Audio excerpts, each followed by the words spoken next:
Forest Rangers, what are your unexplainable and downright creepy stories? Not a ranger, but I used to be in a group that's somewhat like the Scouts, so we spent a lot of time in the woods and some weird crap happened often, but most of the time it was easy to explain. One thing happened though that to this day scares the living crap out of me.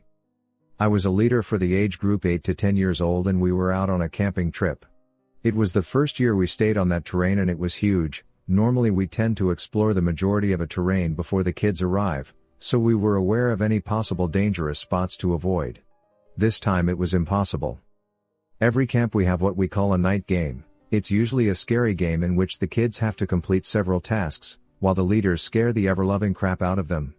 Obviously, we had one too during that camp. We masked up as monsters and hid out in the woods close to the checkpoints they had to pass. While running in between checkpoints I found an open stretch of forest with little to no foliage, so it was ideal for chasing after them. There was no real room to hide besides behind trees, so I couldn't use my flashlight, or they'd be able to see me from miles away. It was dark, like the unsettling kind of dark that plays tricks on your eyes and you start imagining things that aren't real. During my stay there I saw a shadow that was around my size running past me a few times. I couldn't see it very well, so I just assumed I was imagining things because nothing was there when I turned my flashlight on. The game was nearing its end and I saw the shadow again. This time I could see it vaguely standing near a tree not too far away from me. I thought it was one of the other leaders hiding to scare kids and decided to go over there as it was about time to go back.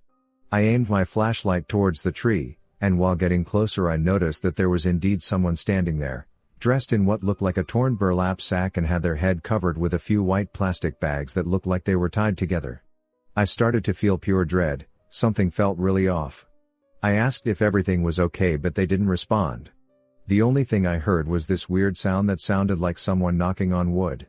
Nevertheless, I went a bit closer until one was about 10 meters away from this person. The knocking sound turned out to be that person smacking his head repeatedly into the tree, and I noticed he looked like a male. He was barefoot and his arms and legs were covered with crusted mud. His hands were in a weird cramped position. I was convinced this was just one of the other leaders pulling a prank, so I told them to knock it off. He slowly turned his head and started walking towards me. Something inside me just told me to run. It didn't matter if it was just a stupid prank, and I ran away scared for nothing. If this wasn't a prank it felt like I was in serious danger, so I ran as fast as I could. I heard him running after me, but I didn't want to turn around to look as I'd probably run into a tree. I arrived back at the campsite and every single person that could be dressed like that was already there. They couldn't have gotten there before me, and if they did, they sure as hell didn't have the time to change into their regular clothes. Still, I told them and that they gave me a good scare with that. They just looked weird at me thinking I was trying to scare them, and we left it at that. Next day, I wanted to go check it out. Who knows, maybe some weirdo ate the wrong mushroom and might be out there dying from hypothermia. I took someone else with me, just in case, and there was nothing but endless trees. We arrived at the tree where I saw the person banging his head, and there was a dead, skinned, decomposing rabbit nailed to the tree. We called the cops. They looked around quickly and brushed it off as just a prank from another scouting group or some kids from the nearby town and left it at that. We didn't notice anything weird after that, so it probably was a dumb prank, but seriously, some people have a effed up sense of humor. That makes me sick to my stomach. I couldn't imagine seeing something so horrifying like that in the dark. Stuff like this really makes me wonder what's hidden in the wilderness. It also makes me want to never find out. But out of curiosity, what camp or park were you at? Nope, Lake, in this county. I have a friend who is a trail ranger. Basically a ranger who can't get you in trouble. He told me about this time he was gathering illegally placed wildlife cameras and knocking down hunting stands, feeders, and blinds with another actual ranger. The other ranger wasn't feeling well, so he said he was going to head back as it's a 1-hour ATV ride. Friend finished up the last one when he heard voices. Keep in mind he's far off the beaten path. He called out and no one replied. As it was getting dark he started to head back and found that his ATV wouldn't start. He then noticed that the battery was not connected anymore. He reconnected it and started to drive, but it wasn't going fast at all. Less than a half-mile later the whole thing died. He radioed back basically saying, "Hey guys, I need someone to come pick me up." They told him they would, but it would be an hour. He asked if the other guy got back and they said no. He settled down and started a small fire, but before long he heard voices again. It's dark. He's not happy. The voices sound like an argument now. Someone was angry and yelling at someone else who sounded more scared. He called out and asked if anyone needed help. The voices didn't seem to care. He guessed they had to be less than 1,000 feet away. He radioed again and they said they were having trouble finding what path he might be on and haven't left yet. He asked them just to get the other ranger to tell them about where they are because he left with the iPad that had the map. They said he still isn't back. About 3 more minutes go by and he hears the voices start up again. He decides to walk to them, hoping maybe they can stop being drunk a-holes and maybe have a map. He walked in their direction, but the voices seemed to be getting further as he got closer. Finally, after 20 minutes he gave up and walked back. He got a radio call and they said the other guy was found passed out covered in vomit, and was being taken to the hospital, but he crossed off everywhere they found a stand, so they have a general idea where he is. Then the radio died. Then the voices came back. Bored out of his mind, he decided to listen to what they were arguing about, picking up things like, "Well, it wasn't yours to take. I don't freaking care. You knew better." And so on. His guess was 2 hunters arguing over a kill. Then he heard the one shout something intelligible, then silence, then bang. A gunshot. He doused his fire and hid. After that he heard nothing. Just his breathing for the next half hour until he saw ATV lights. He told the guy picking him up everything and they called back. They had people looking for 3 hours and found nothing. They came back the next day with police and dogs. After about an hour a shallow grave was found, and in it was a long dead man who had clearly been shot in the face. Thing was, it was a skeleton who was there for years. So either the argument he heard just ended with a bang and both parties went home last night, or he heard the murder of someone from years ago. I have so many of these, but I'll share my favorite. I have been a ranger in the USFS for almost 15 years, but this takes place about 3 years after I joined. We were getting calls about a lone wolf with a collar on, hanging around campsites. Weird since wolves aren't known to be in the area, but when you work in the field long enough you start to realize anything is possible. No calls had mentioned violent behavior from the animal, thank God. I departed from the station around noon to check out the places that it had been sighted. Wandered around for about 3 hours, no further calls during that time, until I took a break for water. Sat down, had a snack, drank some water and was getting ready to go again when the thing was about 20 feet out, trotting near the tree line. It seemed friendly and had the collar, so I whistled to it and he came over to me. Getting a closer look, I could see it wasn't a wolf.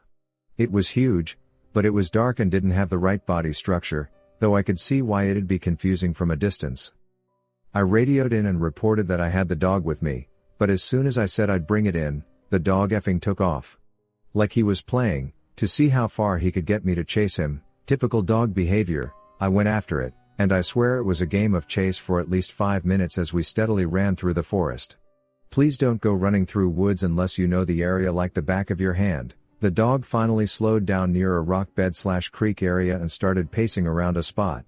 I drew closer and didn't see anything off at first, then I noticed it. The overgrowth had almost disguised what appeared to be bones. I called it in immediately, and another team was sent to recover the remains. When I went to retrieve the dog, he was just gone. But honestly, it wasn't a priority at that point. He was friendly enough, and I figured we'd catch up with him later. The bones were identified as a teenage male's, died by a self-inflicted gunshot wound to the head. He'd been reported missing in the area long before I became a ranger, and there'd been pretty much no hope of finding him. I spoke to his mom on the phone. She called to thank me personally, and she asked how I'd found her son. I mentioned the black dog, then thought I'd said something wrong since there was a pause on her side of the line. After I gave a couple details about the dog, she quietly explained that her son, who struggled with making connections, had sunken into a deep depression after the death of his best friend. The very dog that had led me to him. I think I spent the rest of the day stunned. I continue to be in disbelief in a way. But I know what happened. One of my best buds from college was a geologist major that ended up becoming a ranger in the southeast US. Haven't spoken in years, as is the case with age, but I remember about 8 to 9 years back he was telling me about an old married couple that he had recently helped out. He had seen them come to the park several days in a row, and found out they were visiting from out west, and they had gotten engaged there decades prior. They had been searching for a spot they'd taken pics of, where he popped the question, but were having trouble. After looking at the pics and figuring out roughly where they were trying to get to, he escorted them in his vehicle, then hiked with them to where he thought it would be. They found it, and he left them there and went back to his station at the entrance. He said he got a weird feeling once he got back, and felt like he needed to wait to see them whenever they left. Well, once it came time to lock up at night, he still hadn't seen them leave, so he reported it, left his assistant to wait at the shack at the entrance, and went back to where he left them. He found both of them lying down spooning along the bank of the river. Neither were alive. He called the cops, went through the 9 yards and went home. The police were able to disclose to him their identities but weren't sure anything else initially. Later he learned that the wife was terminally ill with cancer, and they had both committed suicide by ingesting some sort of chemical/pill combination medley. They just chose to do it where they had gotten engaged at. My bud wasn't torn up about it. He was obviously sad for about them dying, but said that he thought they hadn't asked for help earlier because they didn't want anyone to think they helped kill them. Not a ranger, but I lived on the outskirts of a national park in a cabin. It was a 4-mile drive from the main road just to get to the property, and we had no plumbing or power. This property was right next to where the park started. To call it the middle of nowhere is an understatement. My roommate at the time was interning with the Park Service, but he is a city kid. Every evening at the dead of night I had been hearing noises in the woods, what I thought was someone walking, but then they'd just stop in particularly overgrown areas of the jungle, so your mind starts to doubt itself. Is it a pig? A cat? Is it just the wind? The cabin didn't have a locking door, and the owners didn't want me to install one, so I began sleeping in my car. Now, this is a huge property, and I'd park my car over an acre away from the cabin and where I was hearing something. I started hearing those footsteps again. I moved out. My roommate, who thought I was bonkers, stayed and still slept there without a locking door. He got robbed, not once, but twice after I moved out. So he finally put up motion-triggered cameras. There was a man with a long rifle who'd hike up to the property, set up in the bushes, and watch us. I'm a ranger, non-peace officer, and work at a pretty remote desert park. This happened before I got there, but the other rangers I work with were there. They went to do a patrol during summer, our off-season, at one of our seldom-used campgrounds. On a patrol, our maintenance ranger found a burnt-out car in one of the sites. The desert is a weird place, so he just calls the sheriff and waits. Sheriff arrives and it turns out there's a body in the driver's seat. With no arms and no legs. Just a torso and head. Burnt. Sheriffs just marked it as a suicide and removed the vehicle. We are close to Mexico and get a lot of illegal drug traffic. So I guess they don't even bother trying to solve those. Super sketchy. Yeah, sure, suicide. What, you've never chopped all your limbs off, got in your car, lit it on fire? My mom worked for the forest in the last 70s. She worked the radio, I think. She said she heard her friend die in a forest fire over the radio. It isn't super strange, but it would be one of the worst things I can think happening to someone. My cousin is a park ranger and told me this story. There was this woman that had gone missing in the forest. No biggie, it's a big place, he'll just drive around till he finds her. 4 hours later they still didn't find her when he heard a blood-curdling scream. This guy had found the missing woman with her throat slit so deep, my cousin wasn't sure what she had was even classified as a throat. He restrained the guy that found her and called the police. Sadly, however, there's nothing he or I could find about the subject, and my cousin didn't follow up on it after they arrested the guy, so for all I know he just found her and had nothing to do with it. I told this story on Let's Not Meet, but I'm happy to tell it again. In 2016 my boyfriend, now my husband, and I went camping in eastern Pennsylvania. The place we decided to stop for the night was primitive. Camping was free, no cell service, barely a road, etc. We did encounter 2 other people. They might not factor into what happened later at all, but they were creepy, so I'll describe them.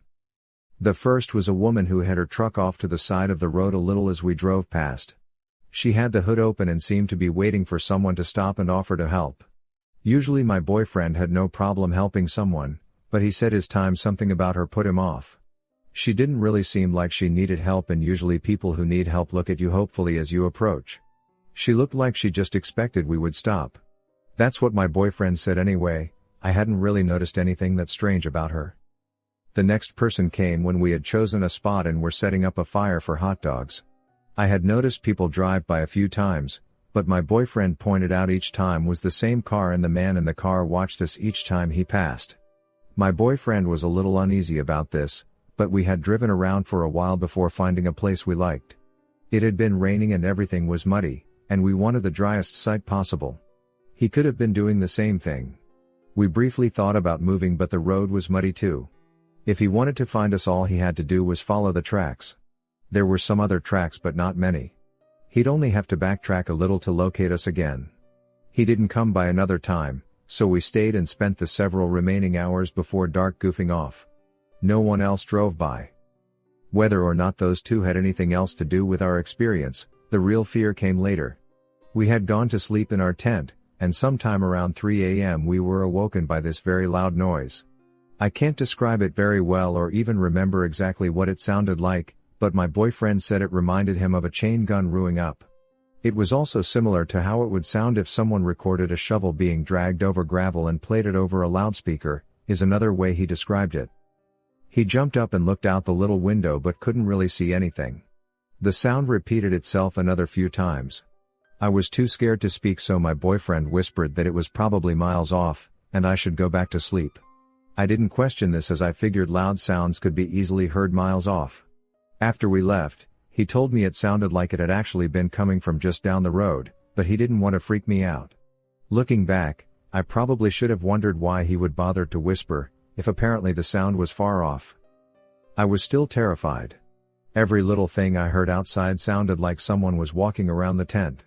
We laid there for a while longer, when finally, my boyfriend told me to get dressed because we were leaving. I got alarmed by this, and even more alarmed when he unwrapped a machete we had bought just for this trip from its plastic before opening the tent.